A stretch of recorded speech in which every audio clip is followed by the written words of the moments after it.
안녕하십니까? 10년의 부자입니다. 오늘은 조금은 인기 없는 주제인 채권에 대해서 이야기해보고자 합니다. 인기 없는 주제라서 벌써부터 조회수랑 구독자 수가 좀 걱정되긴 하는데요. 그럼에도 불구하고 10년의 부자 채널은 시청자분들에게 도움이 되는 투자 정보를 제공하는 채널이기 때문에 지금 시기에는 분명히 채권의 투자 기회이고 이로 인해 시청자분 여러분들에게 좋은 투자 정보를 제공할 수 있겠다 생각하여서 본 주제를 선정하게 되었습니다. 그러니 재미있게 봐주시고 많은 구독과 좋아요를 부탁드리겠습니다. 지난 2025년 1월 10일이죠. 바로 어제죠. 그래서 미국 10년물 국채 금리가 4.75%를 넘었습니다.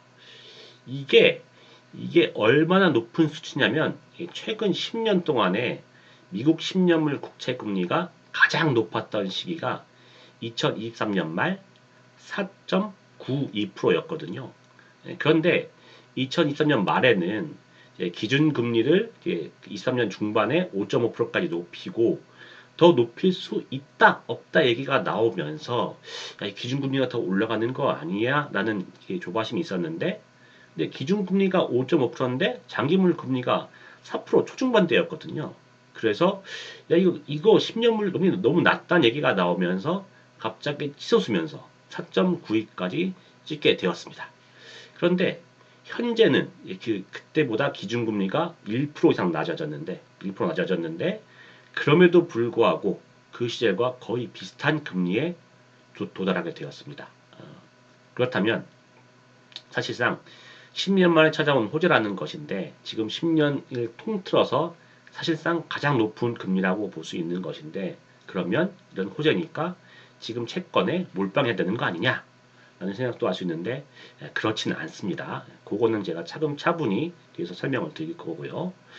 지금 상황에서 이제 어떻게 투자해야 될지 채권에 어떻게 투자해야 할지 제 기존의 경험과 제 앞으로의 전략을 중심으로 내용을 풀어보도록 하겠습니다. 채권에 대해서 저희 생각을 보시고 괜찮아 보이는 부분은 시청자 여러분들의 투자 전략에 잘 반영하시면 주식뿐만 아니라 채권으로도 수익을 내는데 큰 도움이 될 것이라고 생각을 합니다. 그러면 지금 시작을 하도록 하겠습니다. 이야기의 진행 순서를 먼저 말씀드리고 시작하도록 할게요. 미국채 금리에 신경 써야 하는 이유를 먼저 말씀드리고 미국 채권이 현재 상황이 어떤지를 좀 보고요. 그리고 채권에 투자했던 저희 경험과 시행착오를 말씀드리고 이를 통해 배운 점, 이 배운 점을 반영한 저희 이번에 반영할 채권 투자 수정 전략을 말씀드리는 방식으로 진행을 하도록 하겠습니다. 자, 그러면 미국 채권 장기물의 금리에 신경 써야 하는 이유인데요. 첫 번째로는 이제 높은 금리는 주가 하락을 초래하기 때문에 주식의 매도 매수 타이밍을 알게 되는데 도움이 됩니다. 보시면은 항상 호시절에는 좋은 시절에는 주가가 잘 오르면서 떨어질 것 같은 이유가 없어요. 작년 7월 같은 경우에도 사실상 비관론이 사라지는 시장 이렇게 하면서 계속 오를 것 같았는데 어느 순간 떨어지면서 이제 주식가가 떨어졌었죠. 그때 그나마 주가가 떨어질 수 있을 것 같은 위험을 감지하는 팩터가 무엇이냐 하면 높은 채권 금리. 채권 금리가 있었기 때문에 금리가 높아진다고 하면은 이 높아진 그 채권 금리 때문에 이거 주식이 한번 떨어지는 시점에 올 수 있는 거 아니냐 이런 거를 판단하는데 좀 도움이 되는 부분이 있습니다. 실제로 보시면요. 그래서 보시면 레리 윌리엄스의 경우도 이제 그 주식이 매수 매도 타이밍을 판단할 때 미국채 수익률을 기준으로 해서 미국채 수익률이 너무 높으면 이제 팔 실점 그리고 낮으면 살 실점 이렇게 해서 판단의 근거로 활용을 하고 있습니다. 그리고 말씀드렸듯이 이제 낙관론이 팽배하고 이에 따라 국채 금리가 상승할 때는 그때는 잘 모를 수 있지만 시간이 지나서 돌아봤을 때에는 그 시절이 지났으면은 국채금리 높게 유지됐을 때는 어느 정도 하락하더라 하는 것을 경험적으로 저도 느끼고 있습니다. 그리고 채권이 생각보다 추세성과 사이클을 가지고 있어요. 그래서 추세성과 사이클을 가지고 있는데 이거에 대해서 좀 더 구체적으로 말씀을 드리면 이제 오를 때는 예상보다 더 많이 오르고 떨어질 때는 예상한 그런 포인트보다 더 많이 떨어진다는 거죠. 그리고 추세는 생각보다 오래 유지되는 경향이 있습니다. 그래서 지금 국채 금리가 이 정도가 적당한 가격인데 더 높네? 그런데 계속 높아져요. 그래서 오래 지속돼요. 그러다가 이제 이렇게 높아졌다 어느 순간 꺾이죠. 그래서 꺾이면 적당한 수준에 왔어요. 이제 충분히 낮은 것 같은데 하는데도 그럼에도 불구하고 더 낮아집니다. 예, 그렇게 가다가 또 어느 순간 꺾이면 계속 그 방향성을 유지하는 그런 경향을 보이는 경우가 많습니다. 그렇기 때문에 사실 이게 중요한 부분인데요. 사이클에 따른 매수 매도에 익숙해지게 된다면은 생각보다 높은 수익을 반복적으로 낼 수 있을 거라는 생각이 듭니다. 그래서 그렇게 한번 저도 해보려고 하고 있고요. 왜냐하면은 이제 낮은 시점에서 잘 사서 높은 시장에 팔고 하면은 생각보다 낮은 금리에서 높은 금리를 왔다 갔다 하고 있기 때문에 그 사이클을 알게 된다면은 채권으로도 충분히 추가적인 수익을 낼 수 있다고 보고 있습니다.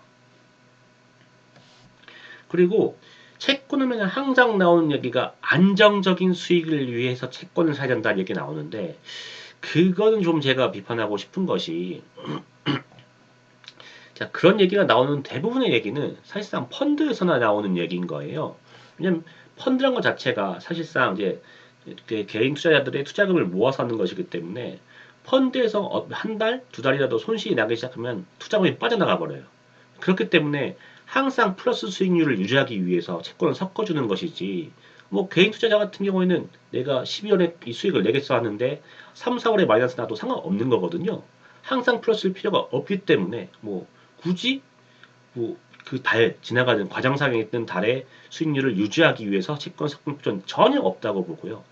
오히려 이런 것은 개인 투자자의 장점이죠. 그 과정에서 항상 플러스 수익률을 유지할 필요가 없다는 것이 장점이기 때문에 개인 투자자의 장점을 포기하는 것이라고 저는 생각합니다. 그렇기 때문에 저는 당연히 채권도 수익을 위해서 투자하는 것이지 안정적인 운영을 위해서 일부러 채권을 산다는 것은 저는 반대하는 방이고 실제로 저는 뭐 6년 동안 이제 계속 이 10년을 부자 채널을 운영하면서 투자를 했지만은 한 번도 제가 보수적인 투자라고 하지만 한 번도 안정적인 운영을 위해서라던가 플러스 수익을 유지하기 위해서 채권을 섞어본 적이 없고 그런 목적으로 채권을 살 일은 없을 것 같습니다. 오로지 채권도 수익을 위해서 살 것이고 그런 목적으로 투자하는 것이 맞다고 생각을 하고 있습니다. 자, 그래서 미국 채권의 현재 상황을 또 말씀을 드리면요. 인트로에도 말씀을 드렸지만 미국채 10년물 금리가 4.75%를 돌파했습니다.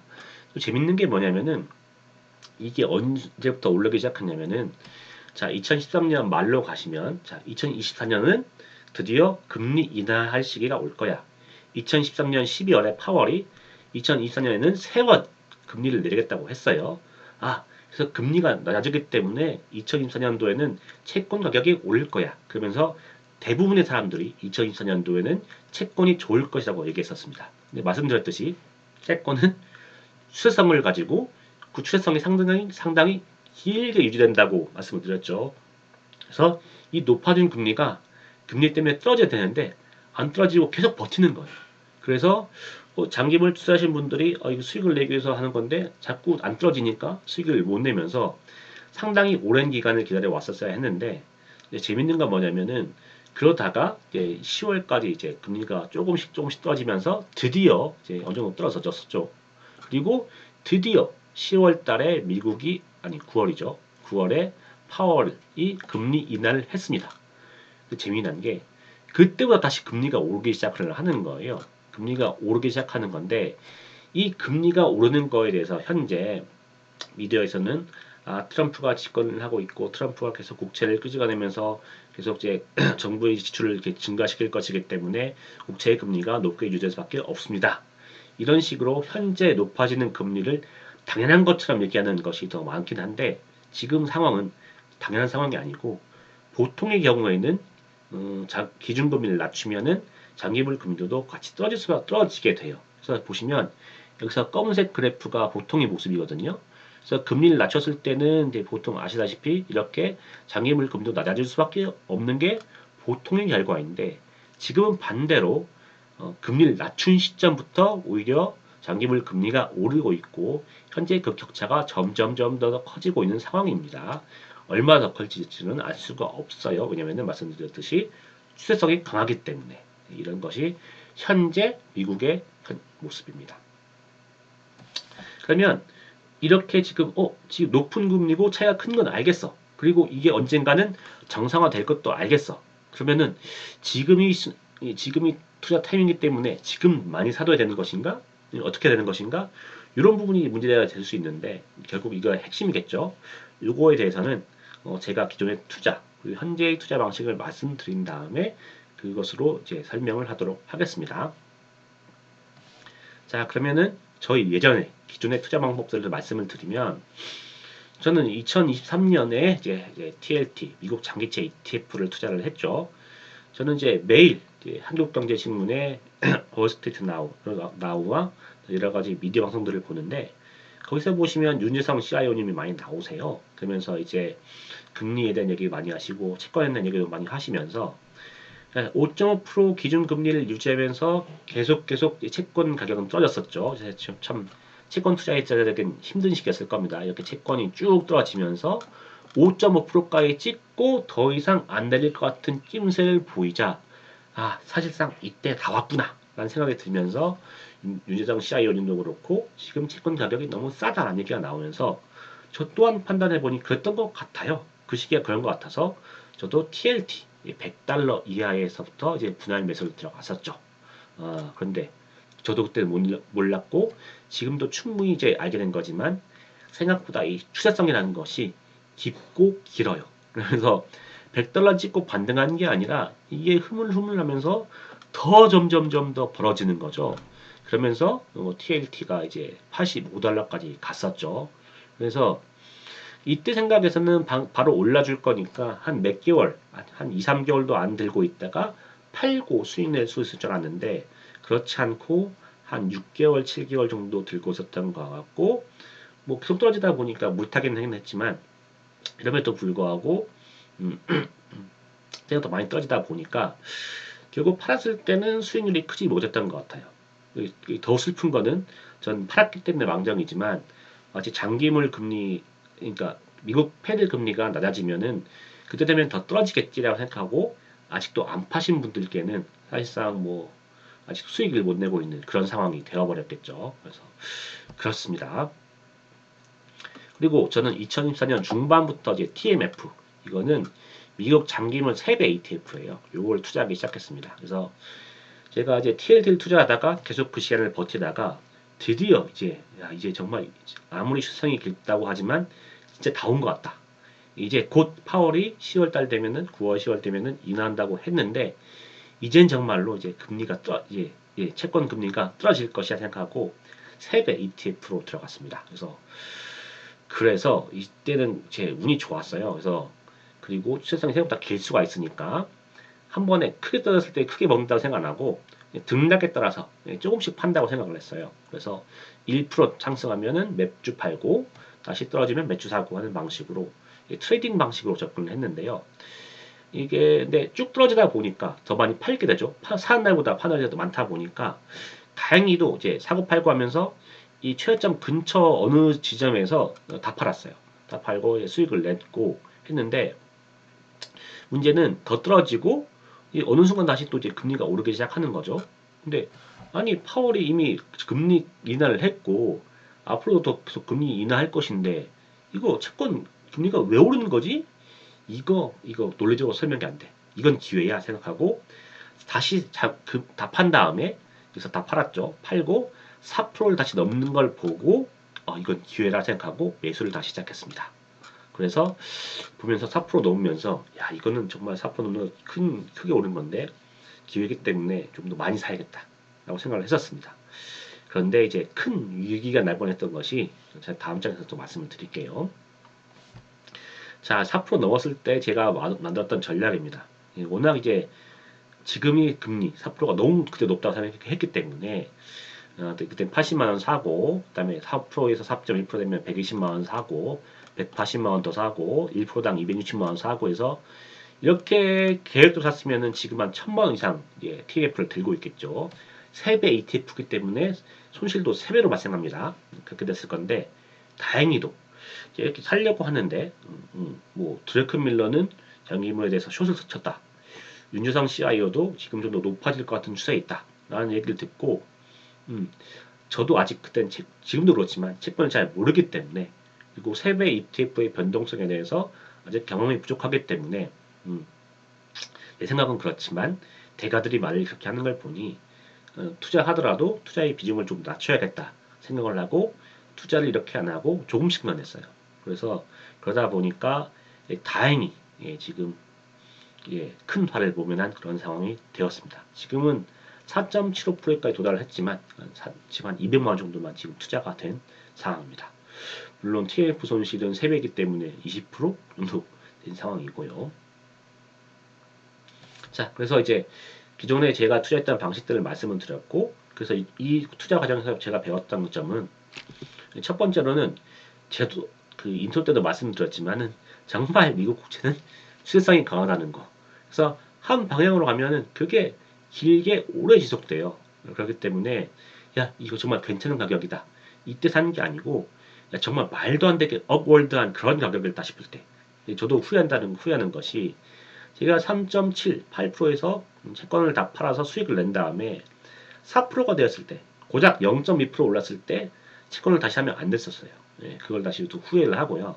그래서 이 채권은 정말 좋은 가격일 때 사야 되는구나.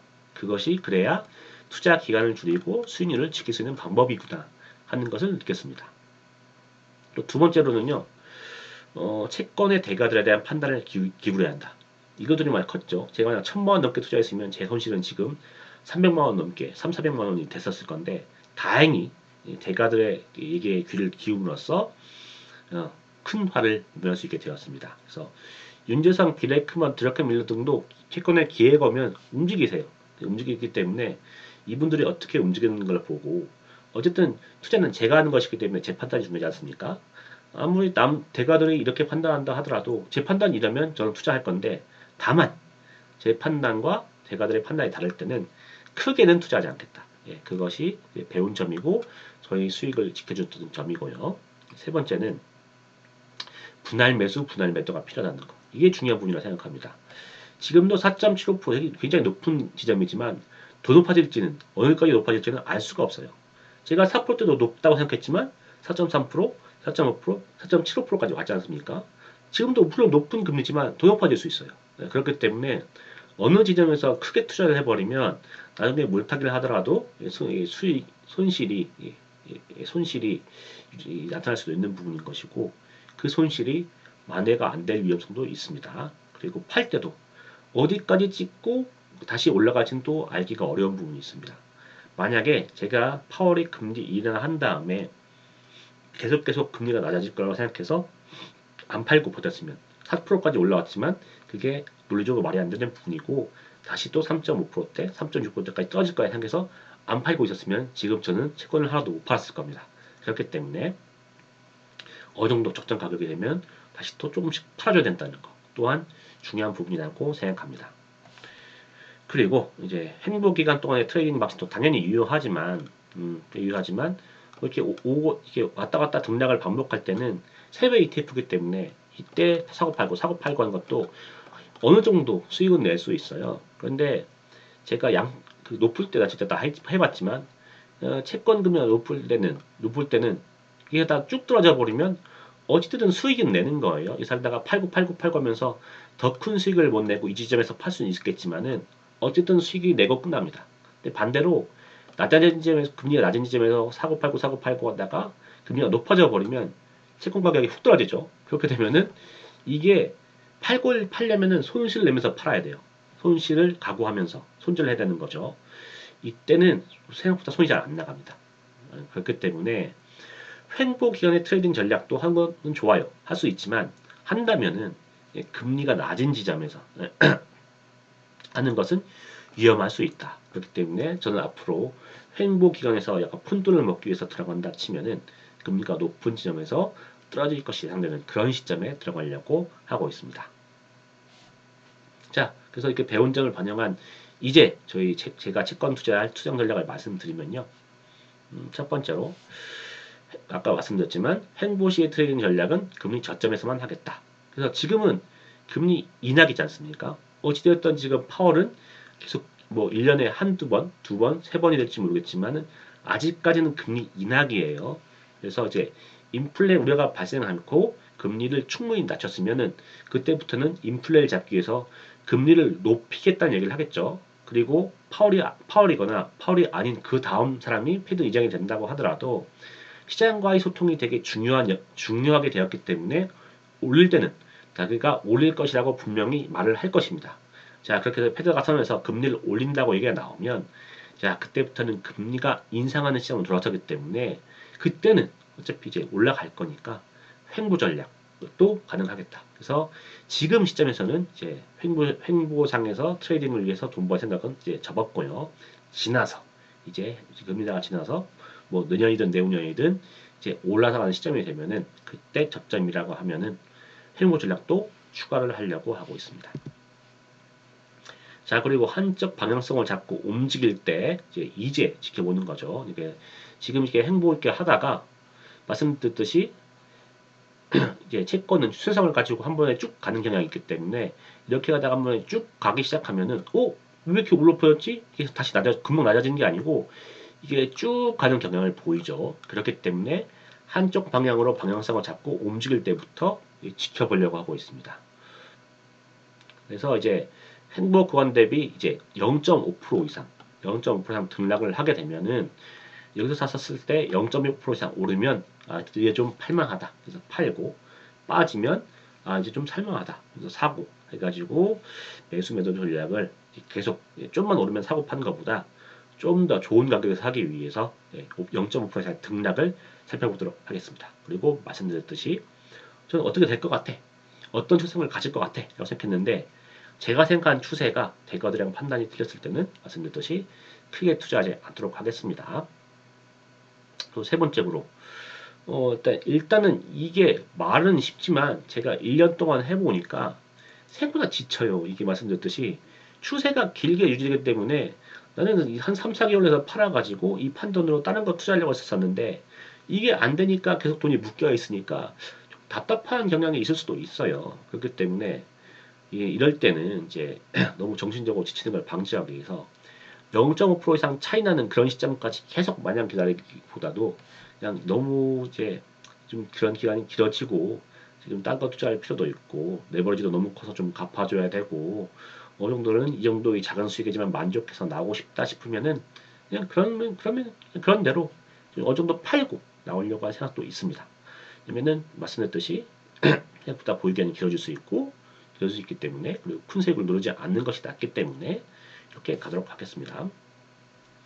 그리고 말씀드렸듯이 행복 기간 동안에 트레이딩 방식도 유효하지만 저점에서 트레이딩 전략은 위반하는 거 다시 한 번 더 말씀드려서 반영을 했고요. 자, 요대로 다시 또 지난 주요 말씀을 드리면 자, 이제 실질적으로 좀 더 구체적인 계획을 말씀드리면 자, 10년물 금리가 이제 현재 4.75에서 4.85까지 왔지 않습니까? 4.75에서 왔는데 분할 매도가 중요하고 이 추세가 어느 정도까지 갈지 모르기 때문에 100만 원, 100만 원, 150만 원 단위로 분할 매수하려고 하고 있습니다. 그래서 0.15% 넘으면 정말로 괜찮은 거라고 생각하기 때문에 150만 원 정도씩 더 살려고 하는데 일단 지금은 금리가 너무 높아서 금리단다. 환율이 너무 높아서 1,450원이라면 고려할 수밖에 없어요. 그래서 4.75% 엑셀런트한 가격이지만 환율을 생각했을 때는 한 4.6, 4.5 정도이기 때문에 한국인이 투자 관점에서 봤을 때는 그렇게 엑셀런트하지가 않아요. 제가 만약 미국 사람이었으면 더 많이 투자했겠죠. 근데 환율 문제가 있기 때문에 요 정도 선 저희에서 투자하려고 하는데 뭐 상황을 봐서 좀 바꾸도록 하겠습니다. 그리고 TLT 같은 경우에는 지금 제가 레버리지가 있어서 대출이 많기 때문에 투자금을 확 늘리기는 힘들어요. 그렇기 때문에 TF 같은 좀 더 나은, 좀 더 고수익을 노릴 수 있는 전략에 좀 더 치중하는 것이 나와서 TLT는 많이 사지 못했고요. 하지만 TLT도 좋은 것이고 월배당을 주기 때문에 4.9% 이상 되면 TLT도 약간 섞으려고 합니다. 네, 그런데 기본적으로는 지금은 좋은 시점이고 확실히 수익을 낼 수 있다고 보고 있기 때문에 좀 더 효율성이 좋은 TF로 투자를 하려고 하고 있습니다. 그래서 이제 말씀드렸듯이 이제 특정과 크게 어떻게 보다는 일정량을 분할매수 하려고 하고 있고요. 이렇게 가고 있지만 다시 대가들이 다른 투자 정보가 있으면은 이를 반영해서 저는 전략을 수정할 것입니다. 그리고 아까는 이거 고쳤는데 안 고쳐졌네요. 최소 0.5% 이상 금리가 떨어졌거나 했을 그때부터 매도를 고려할 겁니다. 그래서 만약에 4.9를 정점 찍고 내려가기 시작했다. 그러면은 뭐 4.7, 4.6에서도 팔 수 있지만 그때 안 팔고 있었다가 최소 4.4, 그 이하로 떨어졌을 때, 그때 매도를 하려고 하고 있습니다. 왜냐면 추세가 있기 때문에 떨어지는 것도 쭉 떨어지거든요. 그래서 제 생각에서는 4.9를 찍으면 4% 이하까지 깨질 수도 있을 것 같아요. 보통 1%씩 움직이더라고요. 그런데 말씀드렸듯이 정신적 안정도 중요하고 어느 지점까지 갈지는 알 수가 없기 때문에 마음 편히 0.5% 이상 움직이면은 그때부터는 매도를 하려고 생각을 하고 있습니다. 자, 그래서 이렇게 해서 제가 이제 쭉 채권에 대해서 저희가 생각하는 바람, 채권이 중요한 점, 저는 어떻게 투자했고 어떻게 실패했으며 무엇을 배웠고 이번에 그걸 넣어서 어떻게 대응하려고 한다는 것을 말씀을 드렸습니다. 그래서 채권이 좋은 점이 가장 중요한 점이 채권은 이렇게 사이클이 있고 이 사이클을 잘 타면은 그때마다 수익을 낼 수 있는 것이 좋은 점이라고 생각을 해요. 그래서 채권에 대해서 잘 알게 되면은 사이클마다 이렇게 수익을 낼 수 있으니까 채권에 대해서 잘 배워서 1년에 한두 번 있는 채권 사이클에서 매번 수익을 내는 투자자를 목표로 하고 있습니다. 이것이 채권에 대해서 저희 목표이고요. 여러분도 채권에 대해서 잘 배워가지고 매번 사이클 때마다 쏠쏠한 수익을 낼 수 있었으면 합니다. 그러면은 도움이 되는 정보였으면은 많은 구독과 좋아요를 부탁드리면서 이번 영상 마치도록 하겠습니다. 다음 주에 더 좋은 영상으로 인사드리도록 하겠습니다. 시청해주셔서 감사합니다.